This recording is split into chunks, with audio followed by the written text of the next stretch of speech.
Hello students, आज हम ecology के नेक्स्ट टॉपिक में अप्रोचेस टू इकोलॉजी का स्टडी करेंगे। इकोलॉजिकल अप्रोच के अंतर्गत जब हम इकोलॉजी का स्टडी करते हैं तो ओल्ड एज से लगाकर मॉडर्न एज तक जो इकोलॉजी के अलग अलग जो अप्रोचेज हैं उसका अपन शॉर्ट स्टडी यहाँ करेंगे। तो जब इकोलॉजी का स्टडी किया जाता है तो वहाँ पे अपन मुख्य रूप से तीन प्रिंसिपल जो अप्रोच है उनका अपन स्टडी करते हैं। इसमें फर्स्ट जो है वो टैक्सोनॉमिक एफिनिटीज के बेस पे है।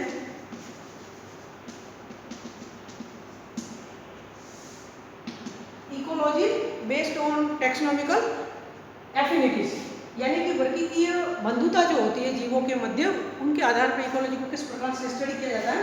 तो टैक्सोनॉमिकल एफिनिटीज के आधार पे इकोलॉजी जो है वो दो टाइप की होती है, और उसमें एक प्लांट इकोलॉजी है और सेकंड जो है वो एनिमल इकोलॉजी है। जब इकोलॉजिस्ट का पर्पज जो है वो एक पर्टिकुलर प्लांट को उसके एनवायरनमेंट के संदर्भ में जो स्टडी किया जाता है उसे अपन प्लांट इकोलॉजी कहते हैं। और उसमें भी प्लांट का अगर ग्रुप अगर अपन देखें कि कौन सा ग्रुप है तो उसके आधार पर जैसे कि इकोलॉजी ऑफ ब्रायोफाइट्स है, और उसमें भी पर्टिकुलर कोई रीजन हो सकता है। इकोलॉजी ऑफ ब्रायोफाइट है, इकोलॉजी ऑफ पाइन्स है, इकोलॉजी ऑफ ऑर्किड्स है या एपीफाइट्स है। इस प्रकार से एनिमल्स है तो उसमें भी इंसेक्ट इकोलॉजी है, इकोलॉजी ऑफ बर्ड्स है, टर्टल्स है, बैक्टीरिया है, बैक्टीरियल इकोलॉजी। इस प्रकार से अलग अलग जो है वो अप्रोच इसमें, ये ओल्ड मेथड है इकोलॉजी का टैक्सोनॉमिक एफिनिटी के आधार पे। इसके बाद में नेक्स्ट जो सेकंड लेवल जो है जिसके अंतर्गत अपन आएंगे approach to ecology, ecology based on habitat. Habitat जिसे अपन आवास कहते हैं। यहाँ पे जब अपन स्टडी करेंगे कि डिफरेंट टाइप के जो हैबिटेट्स है अर्थ के ऊपर, और जिसके अंदर मुख्य रूप से हैबिटेट को दो भागों में डिवाइड करते हैं। एक एक्वाटिक हैबिटेट होता है, कोई भी जीव दो परिस्थितियों में पाया जाता है। एक जलीय परिस्थिति होती है, ये जलीय आवास कहलाता है, और दूसरा जो है वो टेरेस्ट्रियल हैबिटेट, स्थलीय आवास। और एक इन दोनों के बीच का ट्रांजिशनल जोन और होता है जहाँ पे सलाइन वाटर बॉडी जो है, लो लाइन एरिया जो होते हैं जिसे अपन वेटलैंड्स कहते हैं, वेटलैंड्स। तो वो वेटलैंड हैबिटेट होती है, दोनों के बीच का एक्वाटिक और टेरेस्ट्रियल दोनों के मध्य का ट्रांजिशनल जोन है वेटलैंड इकोलॉजी। तो अपन कुछ उसमें स्टडी करते हैं कि एक्वाटिक जो हैबिटेट है वो पर्टिकुलर हैबिटेट कौन सा है और उसमें किस प्रकार से प्लांट या एनिमल है वो उसके हैबिटेट के अकॉर्डिंग, यानी कि उसमें सॉल्ट कंसंट्रेशन क्या है, टेम्परेचर क्या है, वहाँ के ग्रेडियंट क्या है, जो भी उसके अकॉर्डिंग वहाँ का प्लांट या एनिमल जो है वो एडेप्ट होता है। तो उसमें जो अलग अलग प्रकार के एक्वाटिक हैबिटेट के अंदर जैसे पॉन्ड है, इसके अंदर अपन पॉन्ड की इकोलॉजी का स्टडी करते हैं। पॉन्ड के अंदर जो न्यूट्रिएंट क्वांटिटी है, क्वालिटी है, टेम्परेचर रेंज क्या है, पीएच क्या है, ये सारी चीज़ें स्टडी किया जाता है। वहाँ की फौना फ्लोरा में किस प्रकार के एडेप्टेशन पाए जाते हैं, पॉन्ड है। इसके अलावा लेक्स है, पॉन्ड, लेक्स, रिवर्स है। इसमें भी एक्वाटिक में भी अगर अपन उसको रनिंग और स्टेगनेंट दो टाइप में डिवाइड कर सकते हैं। एक रनिंग वाटर होता है और एक स्टेगनेंट, स्थिर जल होता है। तो ये अलग अलग प्रकार के हैबिटेट्स है एक्वाटिक। इसके बाद में फिर आते हैं ओशियंस, आते हैं महासागर आते हैं, और एक एचुरी आती है। एचुरी जो होती है इसे ज्वार नद मुख कहते हैं। कुछ ऐसी नदियाँ होती है जब समुद्र के अंदर मिलती हैं उसमें स्टिफनेस पाया जाता है, और वो नदियों का जो मीठा जल है वो समुद्र के खारे जल के साथ में मिक्सिंग होती है, और वहाँ पे एक विशेष प्रकार का एक्वाटिक हैबिटेट बनता है जो ब्रैकिश वाटर है, वो एचुरी कहलाती है। अपने इंडिया के कुछ रिवर्स हैं जैसे ताप्ती है, नर्मदा है, वो एचुरी बनाती है। तो वहाँ पे ये कंडीशन अपन को देखी जा सकती है। तो एक्वाटिक हैबिटेट के अलग अलग जो हैबिटेट है उसके अंदर एक एक जैसे सलाइन एरिया है, मान लो सलाइन हैबिटेट है, ये भी इसी के अंदर आएगा। फिर आता है टेरेस्ट्रियल हैबिटेट, स्थलीय आवास के अंदर जिसमें फॉरेस्ट हो सकता है, हैबिटेट फॉरेस्ट है, ग्रासलैंड है, इसके बाद में डेजर्ट है,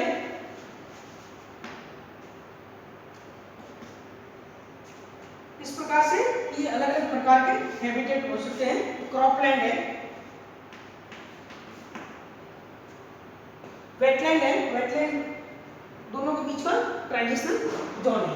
तो ये सेकंड जो अप्रोच है जहां पे अपन इकोलॉजी का हैबिटेट के संदर्भ में स्टडी करते हैं, यानी उसे हैबिटेट इकोलॉजी कहते हैं। और उसमें ब्रॉडली जो अपन marine ecology, fresh water ecology, estuary ecology और डेजर्ट की इकोलॉजी का स्टडी करते हैं। थर्ड जो अप्रोच है, जो सबसे लेटेस्ट जो अप्रोच है, मॉडर्न अप्रोच, जिसके आधार पर अपन एनिमल का, प्लांट का स्टडी करते हैं, वो है ecology based on levels of organisation.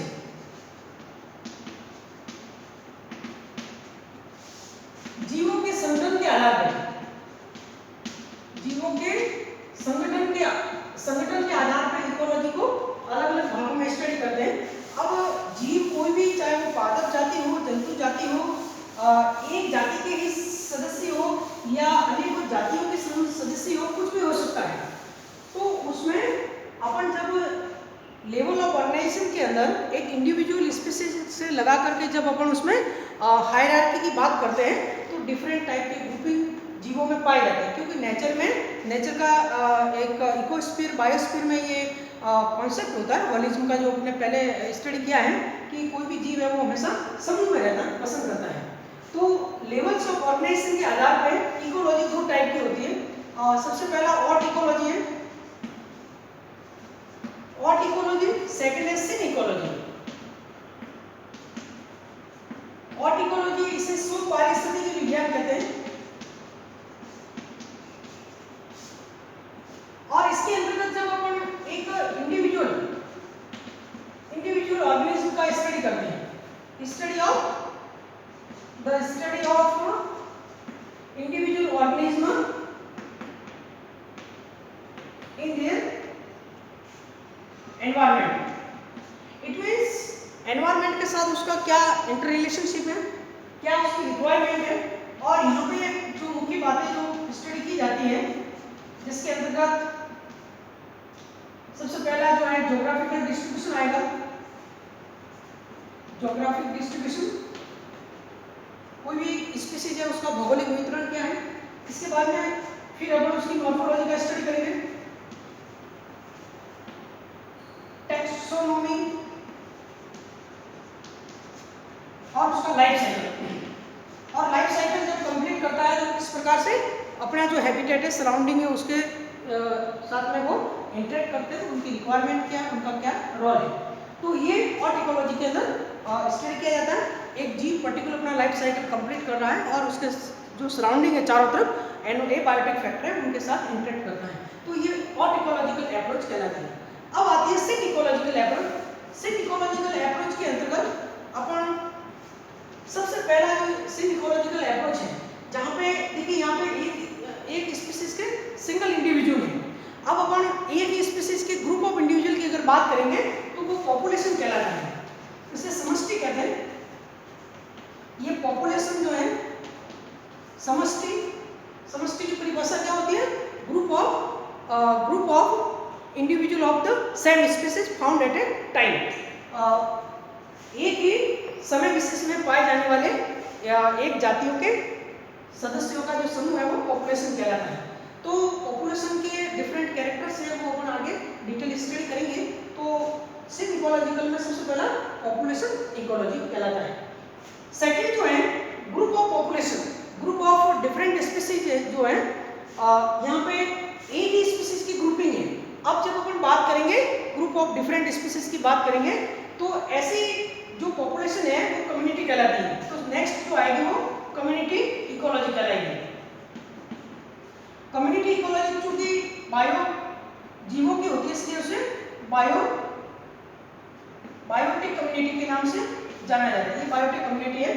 और जब अपन एक कम्युनिटी का स्टडी करते हैं तो यहाँ पे जो भी जीव हैं, यहाँ पे प्लांट्स भी हैं, प्लांट स्पीसीज हैं, एनिमल स्पीसीज हैं, माइक्रोब्स हैं, ये सारे हैं। तो यहाँ पे प्लांट एनिमल प्लांट एनिमल्स, ये डिफरेंट स्पीसीज जो हैं उन सभी का जो ग्रुप है वो आपस में इंटरेक्शन करता है, उसमें कोएक्शंस और रिएक्शन पाई जाती है और उस particular set of environment condition के अकॉर्डिंग वो वहाँ पे एडजस्ट होती है, उसे अपन कहते हैं कम्युनिटी। क्योंकि एक कम्युनिटी जो है वो स्थिर नहीं रहती है प्रकृति में, वो डायनेमिक नेचर की होती है और उस कम्युनिटी के अंदर डिफरेंट जो आपके स्पीसीज है उसके अंदर वेरिएशंस पाए जाते हैं। तो सेकंड जो लेवल है वो कम्युनिटी लेवल है और यहाँ पे अपन को ध्यान रखना है कि यहाँ पे केवल लिविंग एंटिटीज यानी प्लांट एनिमल स्पीसीज के अंदर जो पाए जाने वाला इंटरेक्शन है उसी का अपन स्टडी करते हैं। इसके बाद में फिर कम्युनिटी जो होती है, कोई भी कम्युनिटी है वो आपस में सेपरेट नहीं है, एक ज्योग्राफिकल एरिया में पाई जाने वाले डिफरेंट कम्युनिटीज है वो आपस में इंटरकनेक्टेड रहती हैं। और यदि अगर अपन स्टडी करेंगे कि एक particular set of environment condition है, यानी कि एक क्लाइमेटिक जोन सेम है और उसके अंतर्गत जितनी भी बायोटिक कम्युनिटी है जो एक ही टाइम में पाई जाती है और उसको अपन कहते हैं बायोम, उसे कहते हैं biome ecology, community ecology, population ecology and biome ecology. तो बायोम जो है, बायोम एक बहुत बड़ा जो टर्म है जिसमें सेवरल कम्युनिटीज का ग्रुपिंग होता है। There are several species of plant and animals जिनका असेंबलेज पाया जाता है और उसे अपन बायोम कहते हैं। तो यहाँ पे बायोम का जब निर्माण होता है बायोम के अंतर्गत, तो यहाँ पे डिफरेंट जो कम्युनिटी है वो आपस में इंटरेक्ट करती है और इसके बाद में फिर बायोम, सारे बायोम मिलकर के इकोस्फीयर का निर्माण करते हैं। इसके बाद में जो नेक्स्ट जो है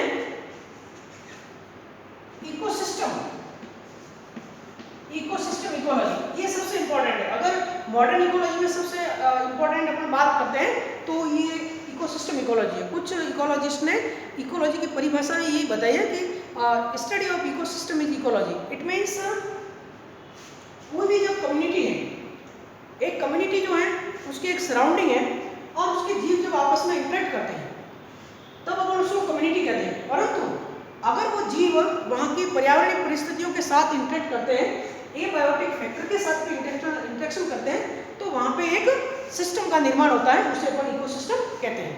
तो जब अपन इकोसिस्टम की बात करेंगे तो यहाँ पे लिविंग का मतलब बायोटिक और दूसरा नॉन लिविंग यानी एबायोटिक, ये दोनों कंपोनेंट एनवायरनमेंट के दोनों कंपोनेंट है, उनके मध्य पाए जाने वाले इंटरेक्शंस, इंटर रिलेशनशिप का स्टडी किया जाता है इकोसिस्टम के अंतर्गत। और इकोसिस्टम का जो डेवलपमेंट जो है वो कम्युनिटी के थ्रू होता है, क्योंकि नेचर में कम्युनिटी स्थिर नहीं होती है, डायनेमिक मोड में पाई जाती है। और एक जो कम्युनिटी होती है वो कम्युनिटी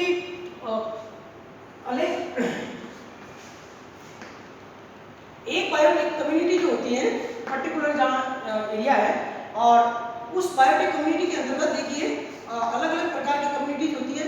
एक अपन कहेंगे पायोनियर कम्युनिटी और सेकंड जो है सेरल कम्युनिटीज कहलाती है और थर्ड जो है वो क्लाइमेक्स कम्युनिटी कहलाती है। क्लाइमेक्स स्टेज में यानी कि ये बायोम का निर्माण होगा जहाँ पे कुछ एक कम्युनिटी होगी वो पायोनियर स्टेज में होगी। इसके बाद में there are several communities in successional stage, dynamic stage, जैसे अपन सेरल कम्युनिटी कहेंगे, क्योंकि जब इकोसिस्टम का डेवलपमेंट होता है तो वहाँ पे जो इकोलॉजिकल सक्सेशन जो होता है उसके अंतर्गत एक बायोटिक कम्युनिटी का दूसरे बायोटिक कम्युनिटी के द्वारा ऑर्डरली रिप्लेसमेंट होता है। इसके बाद में उस बायोम के अंदर कुछ ऐसी कम्युनिटी होगी जो क्लाइमेक्स स्टेज को अचीव कर चुकी होगी, उसे अपन क्लाइमेक्स कम्युनिटी के नाम से जानते हैं। तो यहाँ पे जो एक बायोम जो ब्रॉड टर्म है, बायोम का जैसे मैं एक एग्जाम्पल ले रहा हूँ, जैसे ट्रॉपिकल रेन फॉरेस्ट की बात करते हैं। ट्रॉपिकल रेन फॉरेस्ट, तो एक ट्रॉपिकल रेन फॉरेस्ट के अंदर वहाँ पे कुछ वेजिटेशन कम्युनिटी पायनर स्टेज में होगी और अनेकों जो कम्युनिटी है वो सेरल स्टेज में होगी। लेकिन कुछ कम्युनिटी ऐसी होगी या एक कम्युनिटी आप ऐसी मान सकते हो जो डोमिनेंट होगी, जो क्लाइमेक्स स्टेज की होगी। तो वो सारा बायोम के रूप में अपन उसको स्टडी करेंगे। और इसके बाद में फिर इकोसिस्टम के अंतर्गत पूरा एक सिस्टम जो है उसके ऊपर स्टडी करते हैं। इकोसिस्टम को एक जनरलाइज डायग्राम के द्वारा अपन समझेंगे अपन ने पहले आपको टर्मिनोलॉजी में हमने बताया था इकोसिस्टम जो है इसको सबसे पहले एजी टेंसलर ने 1935 में इस कॉन्सेप्ट को दिया था, और ये ओडम ने इसे इकोसिस्टम जो एस्टैब्लिशमेंट है इसको इकोलॉजिकल सक्सेशन से इसको जोड़ा गया है। तो जब एक इकोसिस्टम फाइनली एस्टैब्लिश हो जाता है तो वहाँ के सारे जीव है वो आपस में इंटरेक्ट करके एनवायरनमेंट की जो सराउंडिंग एनवायरनमेंट है उनके साथ एडजस्टमेंट करते हैं और उसको एक बैलेंस वे में वो नेचुरल बैलेंस में ऑपरेट होते हैं और उसे इकोसिस्टम की होमियोस्टेसिस कहते हैं। और जब वो बैलेंस बिगड़ जाता है तो इकोसिस्टम फ्रेजाइल हो जाता है। तो यहाँ पे जनरलाइज अपन डायग्राम की बात करते हैं इकोसिस्टम की, और यहाँ पे ये आपके सन है, ये सन में रेडिएट एनर्जी आ रही है सन से, और सबसे फर्स्ट जो लेवल है वो प्रोड्यूसर कहलाएगा। प्रोड्यूसर्स में सारे ग्रीन प्लांट्स फोटोसिंथेटिक बैक्टीरिया सम्मिलित हैं। इसके बाद में सेकंड जो है कंज्यूमर है, कंज्यूमर्स उपभोक्ता है जिसमें सारे एनिमल्स आते हैं, जिसके अंदर प्राइमरी कंज्यूमर, सेकेंडरी, टर्सरी ये सारे सम्मिलित हैं। और ये प्रोड्यूसर और कंज्यूमर यानी कि all plants and all animals in ecosystem वो आपस में एक ऑर्गेनाइज्ड इनटू बायोम बनाते हैं। और उसके चारों तरफ ये क्लाइमेट है, ये क्लाइमेटिक रेजिम है, कॉम्प्लेक्स है। और उसके बाद में देखिए प्रोड्यूसर जो है यहाँ उनकी डेथ और डिके, और कंज्यूमर के डेथ और डिके। प्रोड्यूसर पे कौन डिपेंड रह रहा है? कंज्यूमर्स। प्रोड्यूसर्स और कंज्यूमर की डेथ और डिके के बाद में यहाँ पे थर्ड जो ऑर्गेनिज्म जो है जिनका बहुत ही बड़ा रोल होता है, डिकम्पोजर कहलाते हैं, अपघटक कहलाते हैं। और पहले भी हमने आपको बताया है कि एक इकोसिस्टम में 3 प्रकार के अपघटक होते हैं। सबसे पहले बैक्टीरिया, जीवाणु, इसके बाद में फंजाई, कवक, और तीसरे इन दोनों के बीच की जो कनेक्टिंग लिंक है एक्टिनोमाइसीट्स, ये डीकंपोजर का रोल प्ले करते हैं।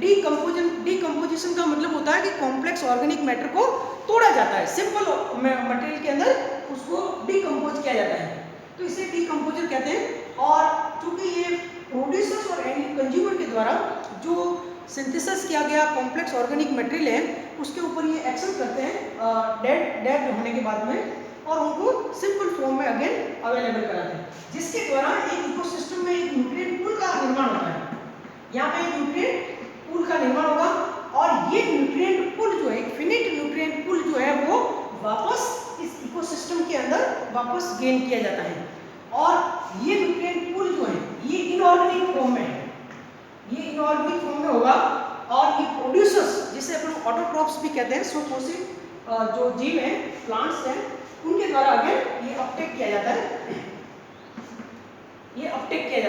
इस प्रकार से न्यूट्रिएंट पूल प्रोड्यूस किया जाता है, उसको वापस अपटेक किया जाता है प्रोड्यूसर के द्वारा, और ये प्रोड्यूसर से वाया कंज्यूमर्स अगेन डीकंपोजर के, इस प्रकार से उसका साइक्लिक मूवमेंट होता है। तो और दूसरी बात, जो सनलाइट से जो एनर्जी आई है, ये एनर्जी प्रोड्यूसर के द्वारा फोटोसिंथेसिस प्रोसेस के अंदर, एसिमिलेशन के द्वारा उसके अंदर उसको हार्वेस्ट किया जाता है और ऑर्गेनिक फूड का सिंथेसाइज किया जाता है केमिकल बाउंड एनर्जी के रूप में। और उसके बाद में प्रोड्यूसर अपने लेवल पे उस एनर्जी का कंज्यूम्पशन करता है, और उसके बाद जो स्टोर की लिए एनर्जी है वो नेक्स्ट कंज्यूमर को अवेलेबल होती है। और इस प्रकार से कंज्यूमर लेवल पे जो एनर्जी का स्टोर किया जाता है या उनकी डेथ होने के बाद डीकंपोजर को अवेलेबल होता है। तो यहाँ पे देखिए, यहाँ पे दूसरा एनर्जी है और एक मटेरियल है। ये एनर्जी है और एनर्जी को आप इस वे में दर्शा सकते हो, और ये एनर्जी की लाइन है, और ये डायरेक्ट जो बोर्ड लाइन है वो मटेरियल की है। तो यहाँ पे एनर्जी और मटेरियल का मूवमेंट हो रहा है।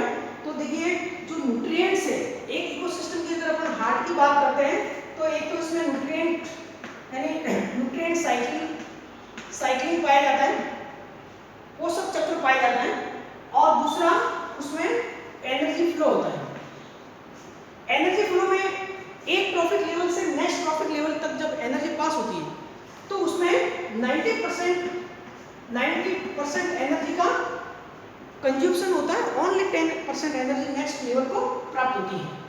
तो एनर्जी का जो फ्लो है, पहली बात तो ये यूनिडायरेक्शनल होता है, एनर्जी फ्लो यूनिडायरेक्शनल होता है, एक दिशा में होता है। दूसरी बात ये नॉन कंजर्वेटिव मैटर है, क्योंकि उसका कंजर्वेशन नहीं हो रहा है, ज़्यादातर एनर्जी कंज्यूम हो रही है या हीट के रूप में लॉस हो रही है।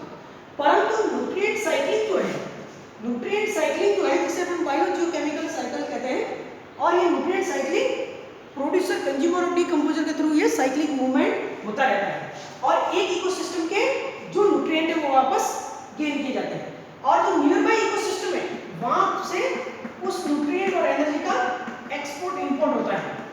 यहाँ एक्सपोर्ट इंपोर्ट होता रहता है नियर बाई इकोसिस्टम का, नेबरिंग इकोसिस्टम से। तो न्यूट्रिएंट साइक्लिंग किस प्रकार की प्रोसेस है?